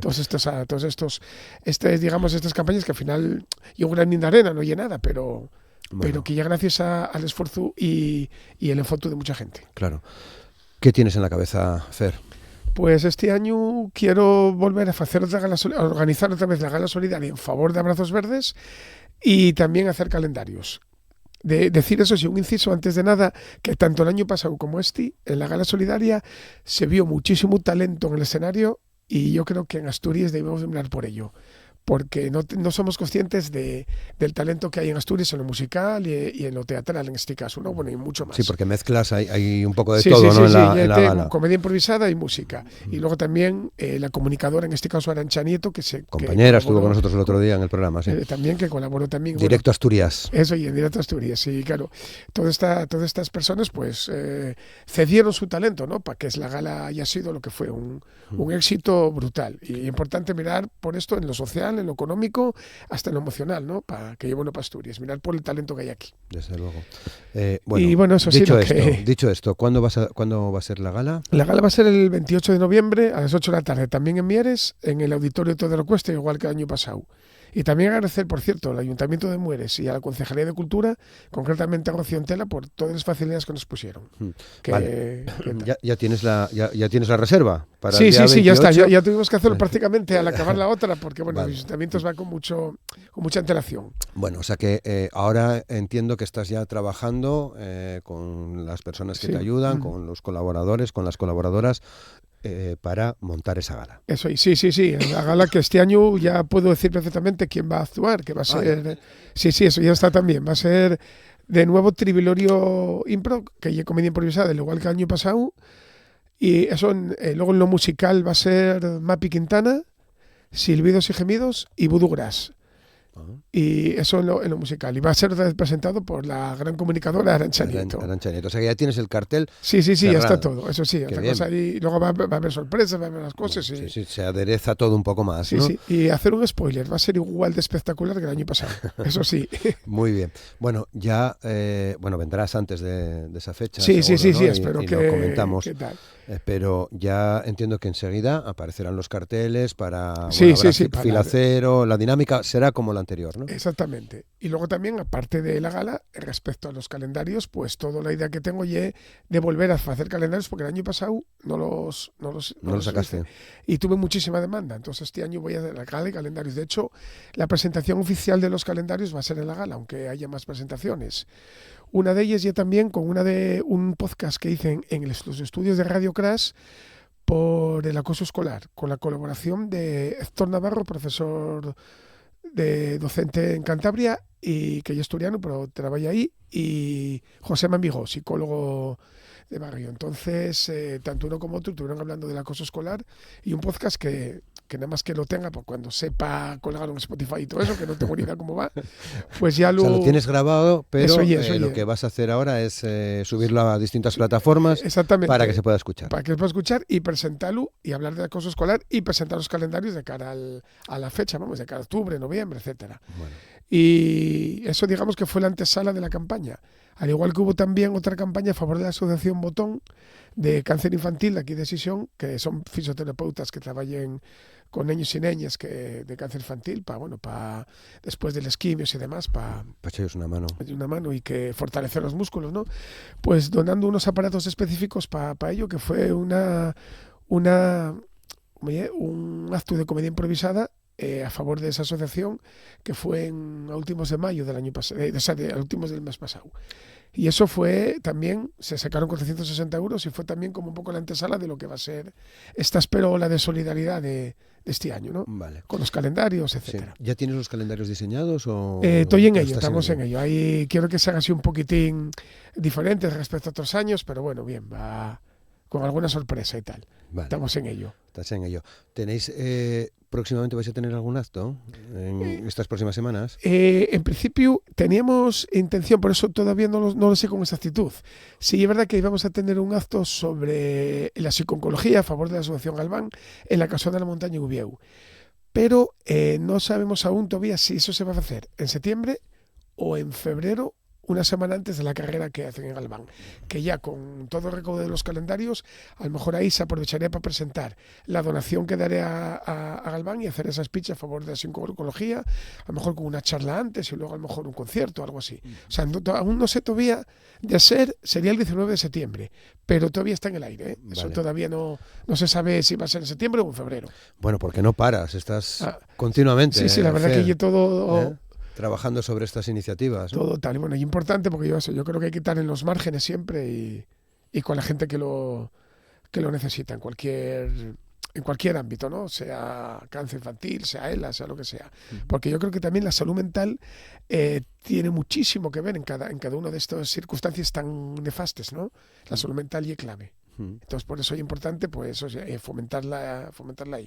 No y solo el asistencialismo, que evidentemente es muy necesario. También la salud mental y es parte de ello, ¿no? Imprescindible. Claro. Bueno, claro, tienes que contar con mucha gente, porque tú solo mover todo esto... Bueno, esto es imposible, sí. Imposible, ¿no? Gente de todos los lados de Asturias, de los puntos de venta, la propia prensa que nos estáis dando vida. Tú, por ejemplo, que ya desde años anteriores, que siempre me concediste alguna entrevista en los calendarios, ya estando en Llangreu. Sí, claro, lo recuerdo perfectamente. Sí, y eso, por ejemplo, y muy de agradecer. También eso, muchos Bueno, periodistas. para eso estamos, ¿no? Sí. Como también Patricia, de que está en los informativos, Sara Anchanieto, Monche Álvarez, etcétera. Y de la Buena Tarde. También, en la RPA, pues eso. Y la verdad que es un lujo poder tener eso, siempre poder dar esa visibilidad. También en Conexión Asturias, en la TPA, Bárbara Huerta también, que es de la TPA, también de Ovidilla, bueno, muchos en general, luego de otros medios también que los puedes mencionar también, no pasa nada. De Ana de la Nueva España, del Comercio, de la Moda Asturias también, y siempre me dieron... Bueno, yo creo que es que además vemos el valor de tu trabajo y de las acciones que haces, ¿no? Sí, es que la verdad que esto, yo digo, genera un esfuerzo, pero la motivación es máxima, ¿eh? Y mira, en una ocasión, ya eso fue ya el año pasado, en septiembre, una moza que no conocía de nada, paró, me dijo, oye, ¿tú ya es Banxi Astur? Y yo, bueno, soy Fernando, soy este seudónimo y tal. Y dice, oye, mira, quería comentarte que, bueno, tengo un fío con ataques psicóticos y está ahora en una terapia de las que tú pagaste y está mejorando bastante. ¿Podría darte un abrazo?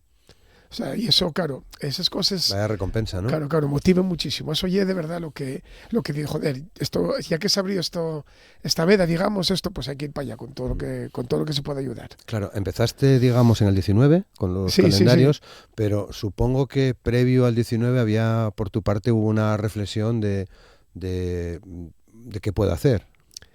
Sí. Venías tiempo dándole vueltas, ¿no? Sí, yo decía, joder, había que, no sé, hacer algo, construir, sobre todo estar eso, en los márgenes, con la gente que lo necesita y ayudar de alguna manera. Entonces esto, digamos que empezó un poco en plan de broma, ya dio una idea, yo creo que bastante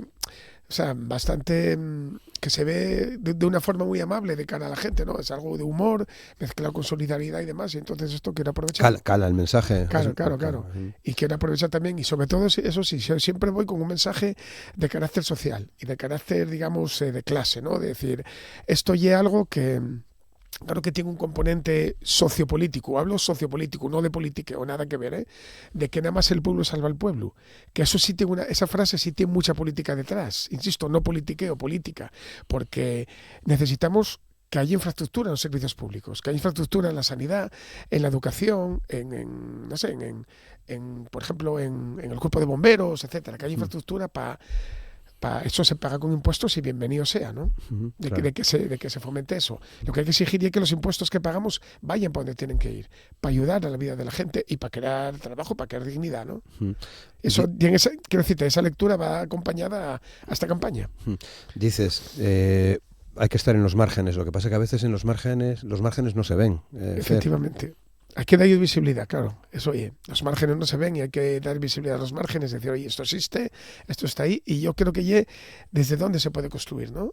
Desde dónde se puede llegar a eso y concienciar, y no todo el mundo tiene las mismas condiciones materiales, ni sociales, ni económicas para poder afrontar una situación. Exactamente, así, y eso, ¿no? Hay que tenerlo muy en cuenta también, y eso muchas veces se ignora, y hay que partir de esa base también, claro.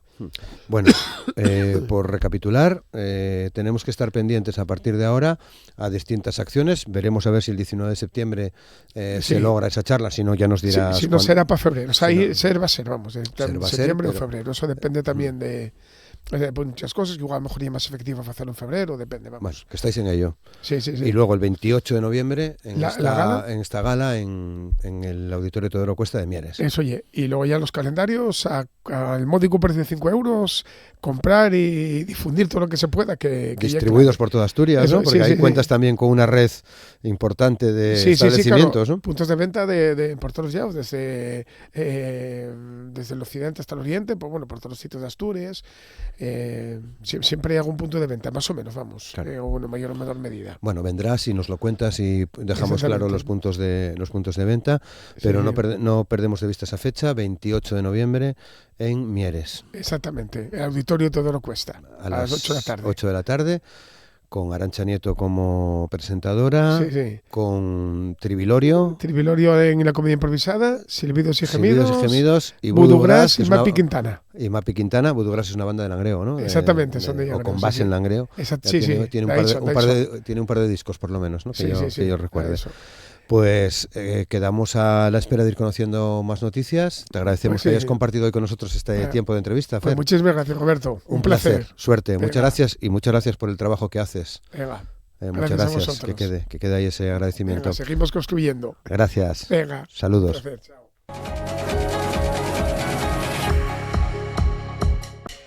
Y hoy vamos a cerrar el programa, vamos a cerrar el recorrido de Asturias al Día en este lunes 23 de junio, hablando de un libro, hablando de este libro que se titula Cambia la economía y cambiarás el mundo, la sociedad y el estado circular en el fin de la era de la abundancia. Es un libro firmado por Luis Lehmann, que me acompaña ya en el estudio. ¿Qué tal, Luis? ¿Cómo estás? Muchas gracias. Buenos días, muchas gracias por ponernos sobre la pista de este trabajo del que hoy hablaremos en los próximos minutos. Simplemente añadir que eres graduado en Ciencia Política, especialista en Nuevas Economías y que además eres embajador, ¿no? Del Pacto Climático, ¿no? Europeo. Del Pacto Climático Europeo.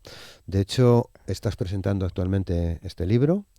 Lo presentabas el otro día en la Feria de Madrid y este pasado fin de semana, este sábado, presentación en casa, ¿no? En Asturias. Así es. En Gijón, ¿no? Así es. Bueno, muchísimas gracias por la invitación y sí, bueno, la verdad que venimos con esta propuesta que tiene que ver con, y sin spoilearlo, ¿no? Porque es el eje del libro, la economía circular, ¿no? Que es un nuevo modelo de producción y consumo que lo que intenta es promover, seguir generando valor a partir del desacople de los materiales. En este sentido, probablemente a muchos les suene vinculado a la gestión de residuos sólidos urbanos, ¿no?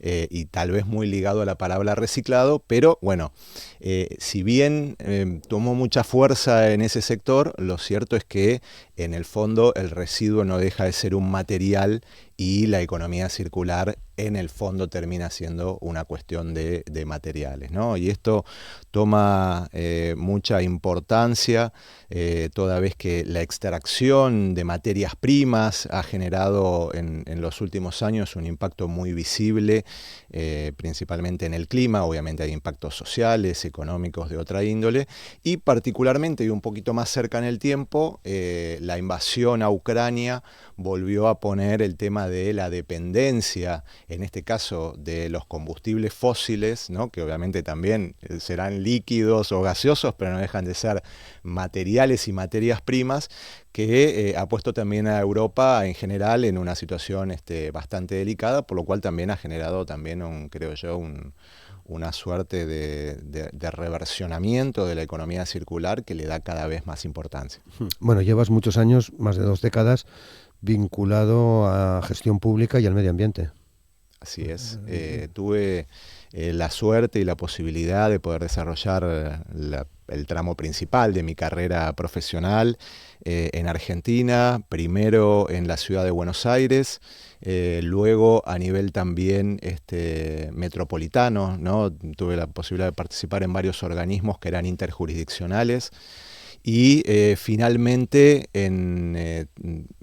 fui el director nacional, lo que aquí sería el director general de residuos, donde además en un momento muy particular, porque entramos con el nuevo gobierno el 10 de diciembre del 2015, que había sido a 5 días. De hecho, en medio cambió la delegación, ¿no?, de la COP21, ¿no? Esto seguramente también les va a sonar mucho porque fue esta conferencia medioambiental donde se sentaron como las bases de un nuevo orden, podemos decir, ¿no?, un nuevo desorden en materia climática, y al mismo tiempo con el primer paquete normativo de la Unión Europea, ¿no?, como el primer antecedente realmente de peso respecto de la economía circular. Lo cierto es que, si bien no parece tanto tiempo, estos casi 10 años que se van a cumplir este diciembre, ha habido una evolución increíble, porque de un término total y absolutamente desconocido a llegar a ser transversal a prácticamente toda la economía.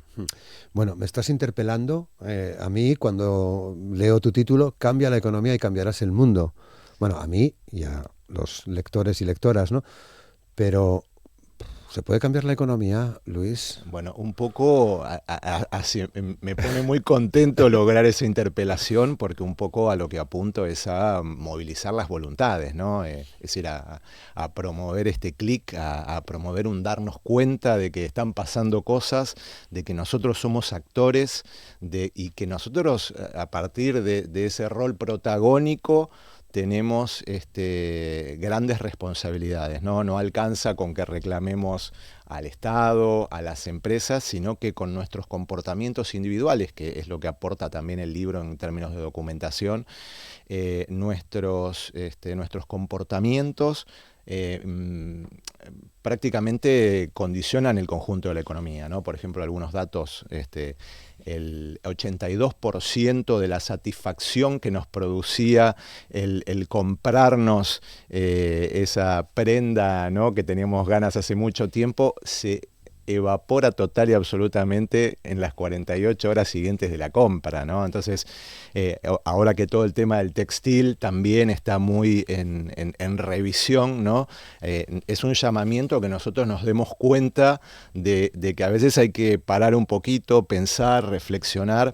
Y otro dato también que me parece interesante tiene que ver con la generación de gases de efecto invernadero. El 77% de estas emisiones, ¿no?, que son las que, según el mundo científico, están generando este cambio climático, son generadas a partir de las decisiones individuales que tomamos en nuestras casas, ¿no? Es decir, obviamente luego, y el gráfico más común que nosotros solemos ver es que, bueno, el 30% están vinculadas al transporte, el 25% al comercio internacional, etcétera, etcétera, pero obviamente toda esa energía, todo el transporte, todo el comercio internacional está motivado a partir de las decisiones de compra individuales. Por eso el libro lo que intenta hacer es un llamamiento a cambiemos nosotros para cambiar la economía y cambiar el mundo, ¿no? Esa suerte inspirado en León Tolstoy, ¿no?, que decía: pinta tu aldea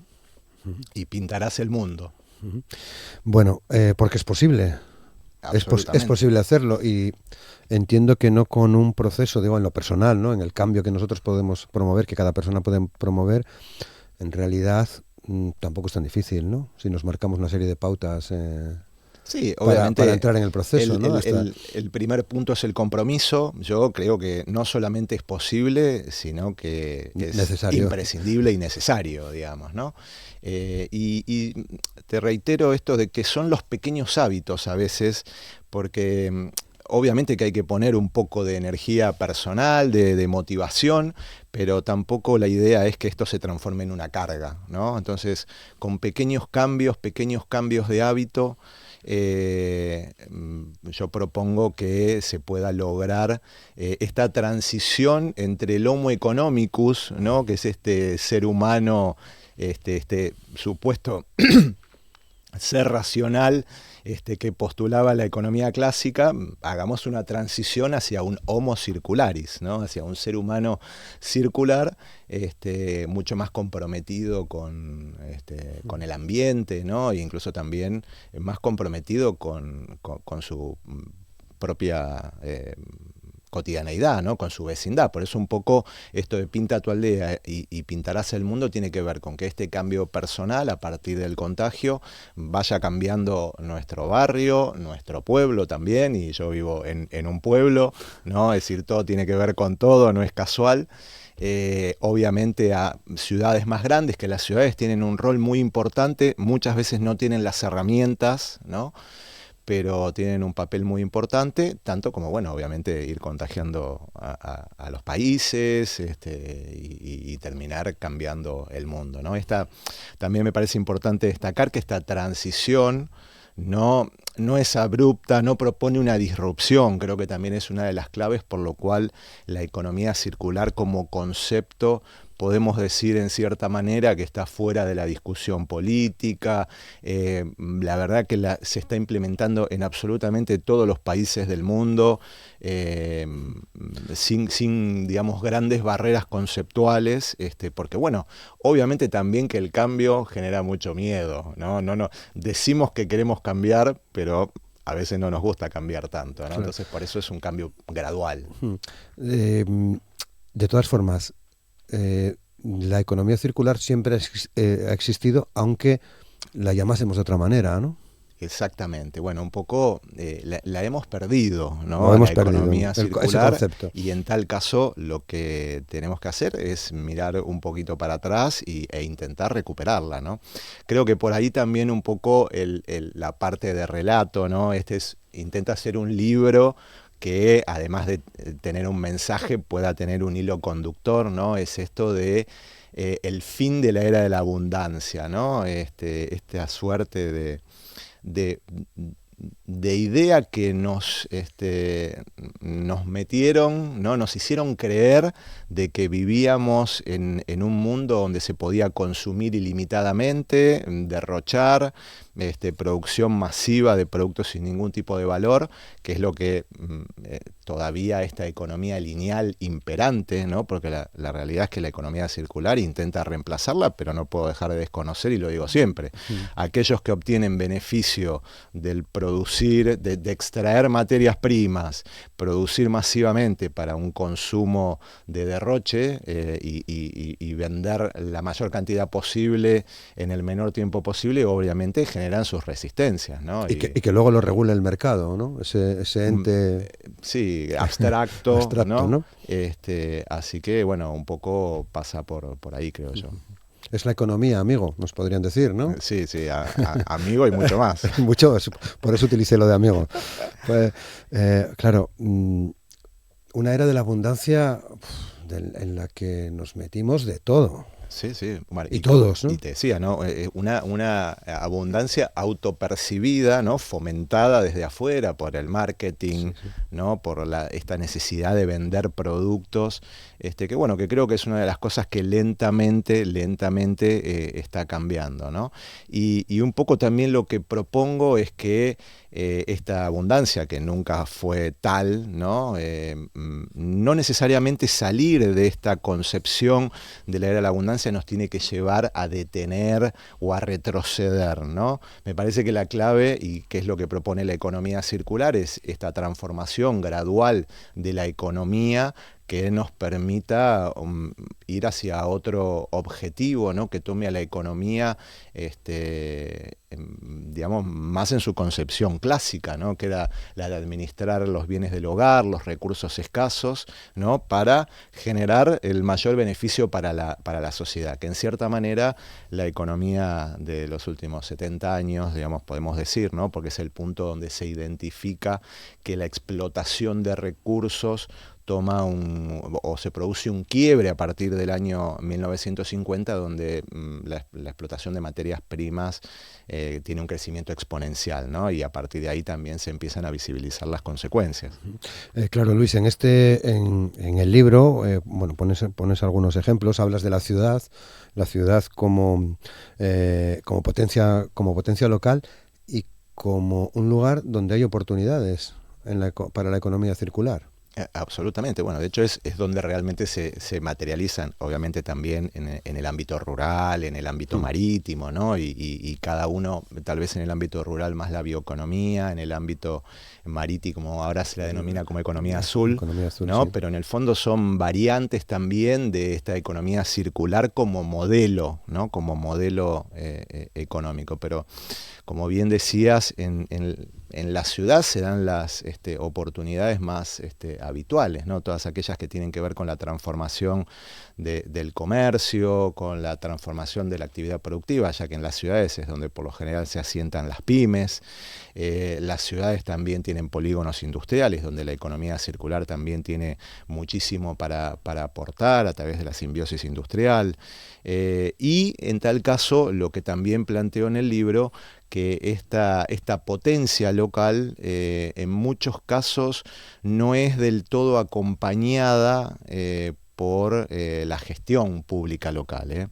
No con esto hacer una crítica vana, sino que también reconozco que no suelen, y esto lo decía al principio, tener todas las herramientas, ¿no? Porque, por ejemplo, si bien pueden condonar alguna tasa local, que por lo general suele ser bastante pequeña, no tienen instrumentos de política fiscal, ¿no? Que me parece que es uno de los grandes, hoy, uno de los grandes frenos a una economía circular, en tanto y en cuanto siga siendo más barato o más económico producir con materias primas vírgenes, ¿no? Que es una gran discusión que se viene dando últimamente, la verdad que va a ser muy difícil que se puedan reintroducir materias recuperadas, reciclables, reutilizadas dentro del sistema, ¿no? Pero entonces, lo que te decía, esto de tal vez darle un poquito más desde la función pública local, desde los gobiernos de las ciudades y desde los pueblos, un poco más de acompañamiento,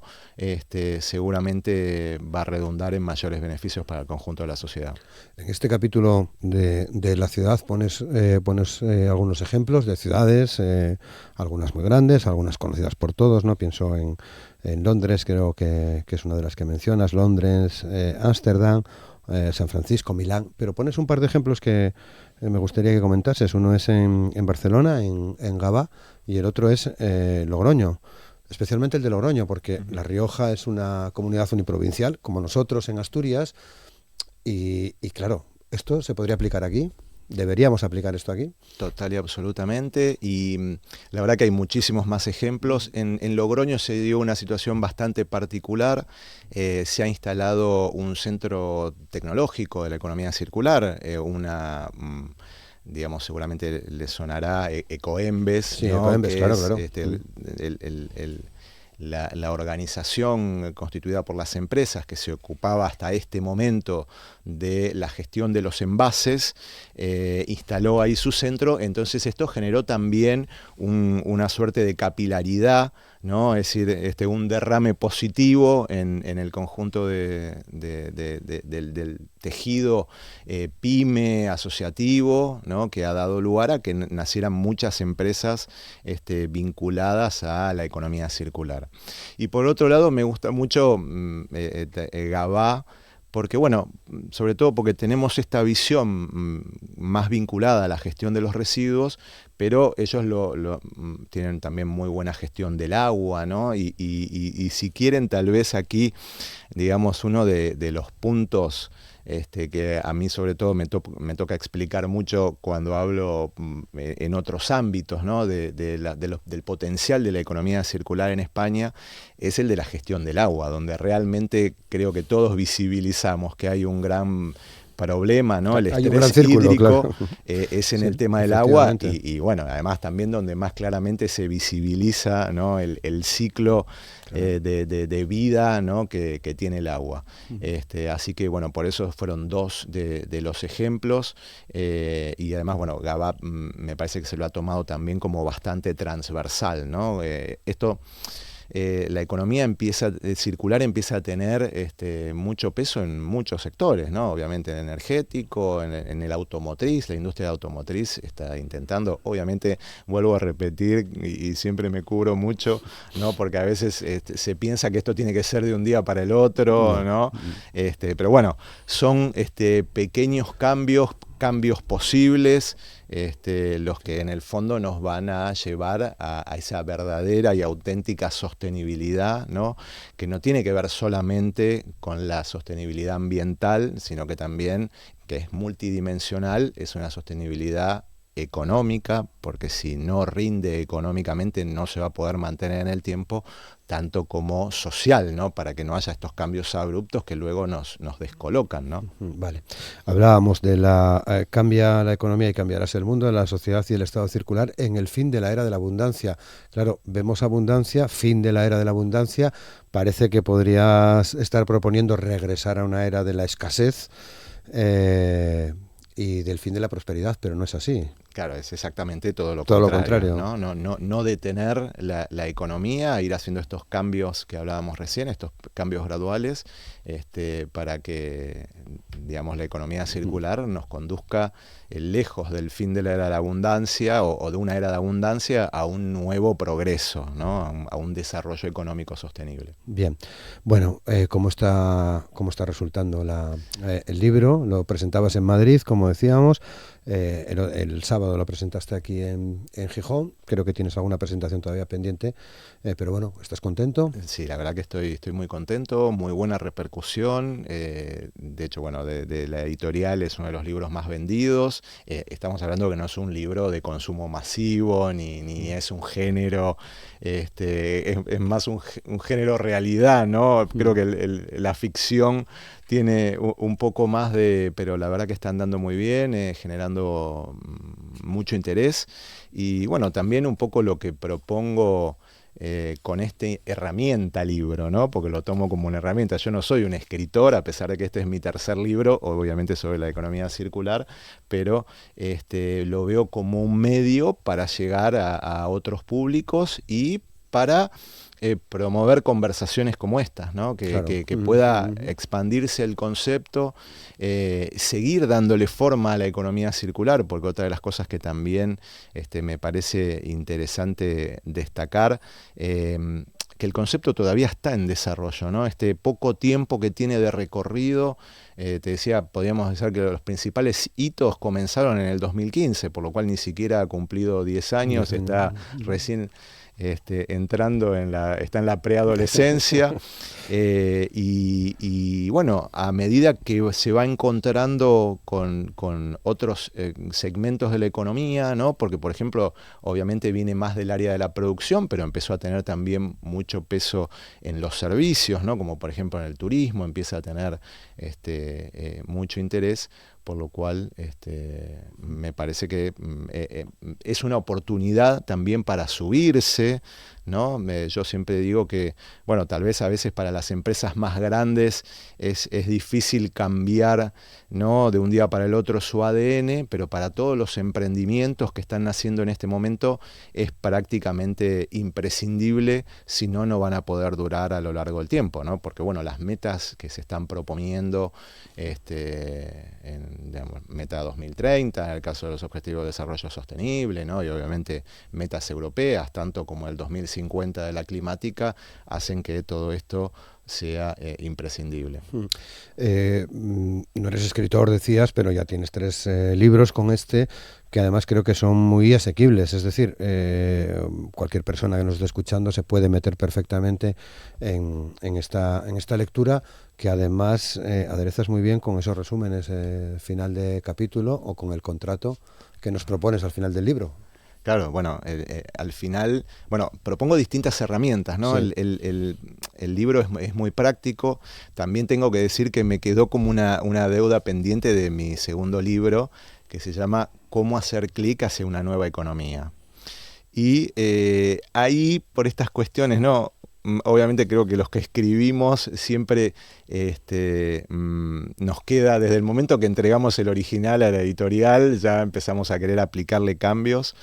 Después de caminando un poco el libro, me quedó la sensación de que era más un por qué hacer clic, ¿no? De que daba todos los fundamentos, que era lo que yo sentía en ese momento. Estamos hablando 2020, pandemia, ¿no? Que también la pandemia fue un gran disparador de la reflexión, de la necesidad de tener una posición distinta respecto de las cosas que estábamos haciendo. Y entonces me parecía que faltaba la herramienta como más práctica, ¿no? Entonces, bueno, Cambia la economía y cambiarás el mundo es un libro netamente práctico y, como te decía, tiene esta narrativa, ¿no? que intenta darle una continuidad al libro, pero tiene un enfoque 100% práctico. Vale. Bueno, estás, como decimos ahora, en periodo de presentación del libro, pero ya está bullendo algo más. Luis, ¿estás pensando ya en...? Bueno, ahí tenemos algunas presentaciones en carpeta.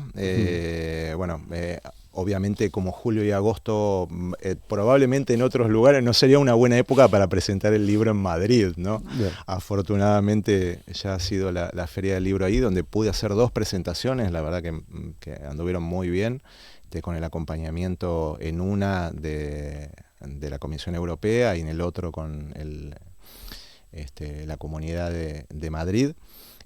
Así que bueno, iremos viendo y seguramente me ayudarás oportunamente a difundirlo. Entre tanto, quiero decir que la verdad que el sábado hicimos una presentación muy linda, de la cual estoy muy contento, con 2 compañeros de panel de primerísimo nivel. Obviamente se habló del libro, pero también se habló un poco, por ejemplo, me acompañó Eugenia Suárez Serrano, que es vicepresidenta de Compromiso Asturias 21 y al mismo tiempo ya es tesorera de la Red Española de Desarrollo Sostenible. La verdad que una persona de primer nivel profesional y humano, que dio una visión general también un poco más tal vez enfocada a la realidad asturiana, tanto como con Adrián Sánchez, que es un empresario y emprendedor que está trabajando también. Ha hecho el prólogo además, ¿no? Ha hecho el prólogo del libro y que él también está con un proyecto práctico, digamos, ya lleva instalada casi 50 máquinas biorecicladoras, porque también, bueno, esto ya más vinculado a la gestión de los envases. Es una máquina que permite recibir los envases y a cambio devolver el dinero al consumidor, ¿no? Porque bueno, también esa es una de las cosas que muchas veces no nos damos cuenta de lo que cuesta la gestión de los residuos, ¿no? Tal vez con la energía eléctrica estamos acostumbrados a que prendemos o presionamos un botón y se prende la luz y luego pagamos la factura. Con el agua también más o menos lo mismo, pero con los residuos hasta el momento no se valorizaba demasiado, por eso tampoco tal vez se le daba toda la importancia que tenía esto de separar en origen, ¿no? Que es lo que da el pie al reciclado. Pero me parece que también es una herramienta que a partir de ahora empieza a ser obligatoria, ¿no? Porque aumenta la responsabilidad sobre los productores, sobre los distribuidores, sobre los que ponen estos envases en el mercado, por lo cual cada vez veremos más este tipo de máquinas en los centros de consumo. ¿No? Claro. Bueno, pues Luis Lehmann, muchas gracias por compartir con nosotros esta conversación en este día. Muchas gracias por ponernos sobre la pista de tu trabajo. Ya nos dirás las próximas presentaciones y espero que no sea esta la última ocasión en la que pases por el programa. Ha sido un placer conocerte. Muchas gracias. Muchísimas gracias y ha sido un placer también.